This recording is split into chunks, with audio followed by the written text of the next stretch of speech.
अध्याय 5 प्रतियोगिता। इससे पहले कि ये चैंग कुछ कह पाता, स्ट्रीमिंग रूम में दर्शक इसे बर्दाश्त नहीं कर सके और टिप्पणी करना शुरू कर दिया। आपका क्या मतलब है? ये सही है। यदि आप यह नहीं देखना चाहते तो चले जाइए। तुम्हें आने के लिए किसने कहा? किसी और की लाइव स्ट्रीम में इस तरह चिल्लाना वाकई दिलचस्प है। जल्दी करो और चले जाओ। आपका यहाँ स्वागत नहीं है। हम अपने चान चान का किस प्रकार उपहास करते हैं, ये हमारा काम है। यदि तुम ऐसा करने का साहस करोगे तो हम एक आकाश के नीचे नहीं रह सकेंगे। एक के बाद दूसरा वाक्य तुरंत सुनाई देने लगा। एक पल में सभी ने उत्तर दिया और 3 स्ट्रीमर्स के प्रशंसकों के साथ एक भयंकर लड़ाई शुरू कर दी। तीनों स्ट्रीमर्स ने सदमे में अपनी आंखें चौड़ी कर लीं। क्या फ्लाइंग फिश स्ट्रीमिंग प्लेटफॉर्म के स्तंभ में यही शक्ति थी? क्या इतने सारे प्रशंसकों ने उनका समर्थन किया? तीनों स्ट्रीमर्स के संयुक्त प्रशंसक केवल ये चैंग के प्रशंसकों के साथ जुड़ने में कामयाब रहे, जो अपने दम पर थे। फिर जियोयू ने उसके सामने की स्थिति को देखा और बस एक प्रतियोगिता शुरू की। स्पष्ट रूप से कहें तो ये प्रतियोगिता एक उपहार प्रतियोगिता थी। जब तक उसे मिले उपहारों का मूल्य समय सीमा के भीतर ये चांद से अधिक हो जाता, यह एक जीत होती। मूल रूप से हर मंच पर ऐसा आयोजन होगा। इस बार कई प्लेटफार्मों को शामिल करने वाले संयुक्त कार्यक्रम को अनुकूलित करने के लिए सभी उपहारों को फ्लाइंग फिश पर उपहारों में बदल दिया गया। दूसरे शब्दों में हवाई जहाज, रॉकेट, सुपर रॉकेट और सुपर बड़े उड़न तश्तरी थे। एक सुपर रॉकेट की कीमत 2000 युआन थी, जबकि एक सुपर बड़े उड़न तश्तरी की कीमत 100,000 युआन थी। जैसे ही प्रतियोगिता शुरू हुई, जियोयू को उपहार के रूप में बहुत सारी मछली की गेंदें और हवाई जहाज मिले। आखिरकार तीनों स्ट्रीमर अब एक साथ काम कर रहे थे।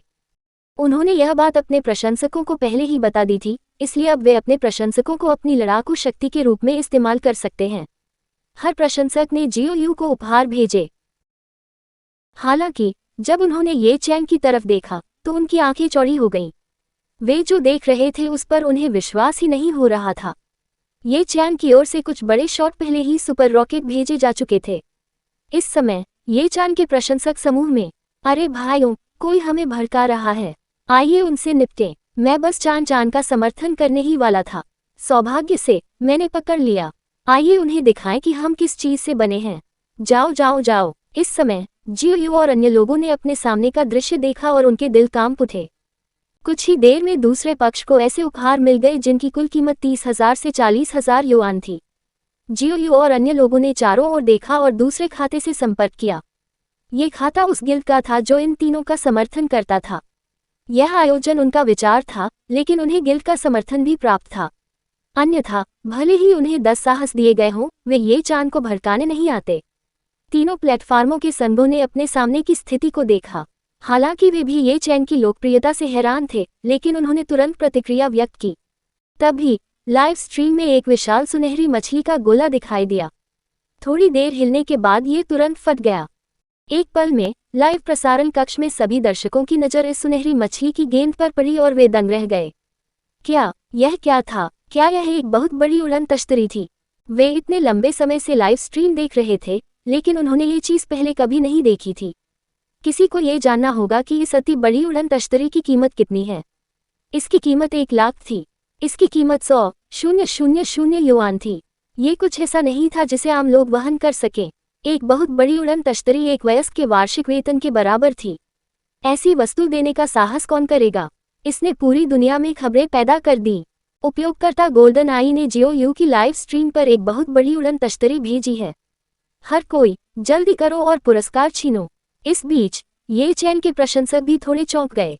हालांकि उन्होंने ऐसे उपहार दिए थे जिनकी कीमत 100 युआन से अधिक थी, फिर भी उनके और दूसरे पक्ष के बीच का अंतर बहुत बड़ा था।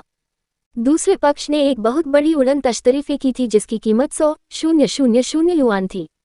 उन्हें थोड़ा शक्तिहीन भी महसूस हुआ। वास्तव में ये चैंग की लाइव स्ट्रीम में कुछ दर्शक पुरस्कार छीनने के लिए दूसरे पक्ष की लाइव स्ट्रीम में भी गए। इसके साथ विश्व समाचारों के साथ जियोयू की लाइव स्ट्रीम की लोकप्रियता आसमान छू गई। थोड़े ही समय में ये भयानक लोकप्रियता तक पहुंच गया। ये चांद ने दूसरे पक्ष के खाते को भी देखा। वह लंबे समय से सपने देखने वाली थी और जानती थी कि दूसरा पक्ष क्या चाले चल रहा है। उसने तुरंत अपने समूह की तलाश की। हालांकि जब उसके संघ ने वर्तमान स्थिति देखी तो उन्होंने आह भरी।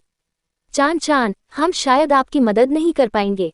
इस बार फ्लाइंग फिश ऐप पर दूसरे प्लेटफॉर्म्स ने हमला करना शुरू कर दिया है। बहुत सारे स्ट्रीमर्स के साथ गड़बड़ी की गई है। इसके अलावा हमें इस लाइव स्ट्रीम के दौरान अन्य प्लेटफॉर्मों को भी हिस्सा देना होगा। हम उपहारों के सारे पैसे वापस नहीं कर सकते। इसके अलावा दूसरा पक्ष मित्रवत नहीं लगता है, वे कुछ ही प्लेटफॉर्म से प्रतीत होते हैं, इसलिए गिल्ड के लोगों ने अपना वाक्य पूरा नहीं किया। ये चैन को ये भी समझ आया कि इस प्रतियोगिता की कीमत बहुत अधिक थी। इस बार मंच गठबंधन की विशेष प्रकृति के साथ दूसरे पक्ष ने बहुत अधिक निवेश किया था। यदि फ्लाइंग फिश गिल्ड को कई पार्टियों से अकेले निपटना पड़ा तो परिणाम यही होगा। ऐसा लग रहा था कि ये प्रतियोगिता खत्म होने वाली है। इस समय दूसरे पक्ष की लाइव स्ट्रीम में जियोयू ने अपने सामने की स्थिति को देखा और ठंडी मुस्कान दी। छोटी बहन, क्या हुआ? आप कुछ क्यों नहीं कह रहे? ओह, आपके प्रशंसक भी कुछ नहीं कह रहे हैं। आयो, मुझे उम्मीद नहीं थी कि मेरे प्रशंसक इतने उत्साहित होंगे। TSK, मुझे रैंकिंग में पहला स्थान भी नहीं मिला है और आप लोग अब और नहीं टिक सकते। जैसे ही जियोयू ने बात की, वह खुद से और अधिक प्रसन्न हो गई। वह खुशी से झूम रही थी। इस बार अगर उसने ये चान को हरा दिया तो निस्संदेह उसकी लाइव स्ट्रीम की लोकप्रियता बढ़ जाएगी। ये चान ने भी दूसरे पक्ष की नोकझोंक को देखा और थोड़ा क्रोधित हुए।